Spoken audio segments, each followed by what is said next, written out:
Can you do that? I was just practicing rolling my tongue. Can you do that weird clover thing where you roll it like in two places? I think I've only ever seen one or two people do it, but it's crazy. But can you do that? Now that I've totally gotten you distracted and your leader might have needed to pause this video so that we can see who can roll their tongue, it's clear that we are all made different, right? I've just been thinking about how unique God has made all of us. Some of us can roll our tongues, some of us can't.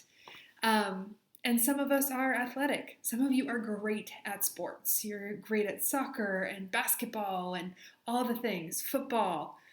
Others are better at crafts and have been making awesome masks or have been baking and cooking. Some of you are great musically and great singers. That is not me. But, right, we're all different. God has given us all different talents and abilities. He also has given us gifts so that help us tell people about God. Now, last week we talked about how we are adopted sons and daughters of God.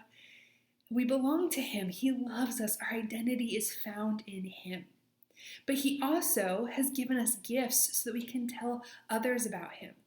See, He has adopted us with a purpose. One, because He loves us so incredibly much, but He wants others to know His great love.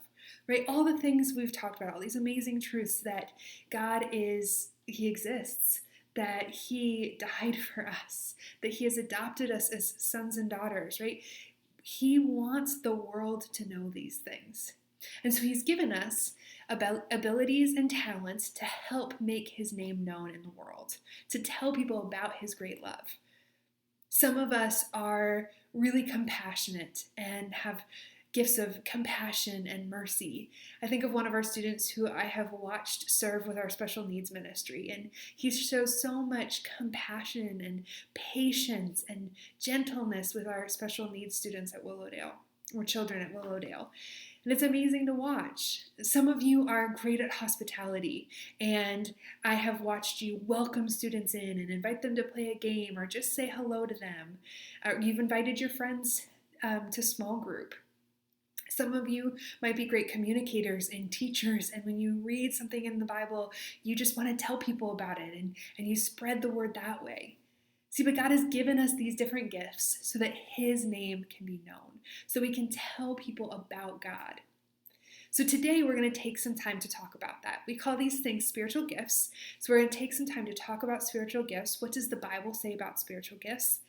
And then you'll have the opportunity to take a spiritual gifts assessment. So this is like a bunch of questions that you rate, and the test will tell you what kind of gifts you probably possess. What are things that you are just really gifted at? Now, these spiritual gifts assessments are great, but they're not always totally accurate, right? It's just like any other personality test that you might take. Sometimes the best way to learn our spiritual gifts is if someone else sees something in us and says something to us about it. For me, one of those things is teaching. When I was in student ministries, I would have people tell me that I had this gift of teaching, and then they gave me opportunities to teach, and here I am today, right? But it took people pointing that out in me. Sometimes it's just serving and jumping into places to serve and trying things and learning what we love and what we like and what we're good at. But today we're going to take some time to just talk about what are those gifts that God has given you, right? Because we're all made uniquely and given these awesome talents to help people know who God is. So I hope that you will have a great discussion today about spiritual gifts.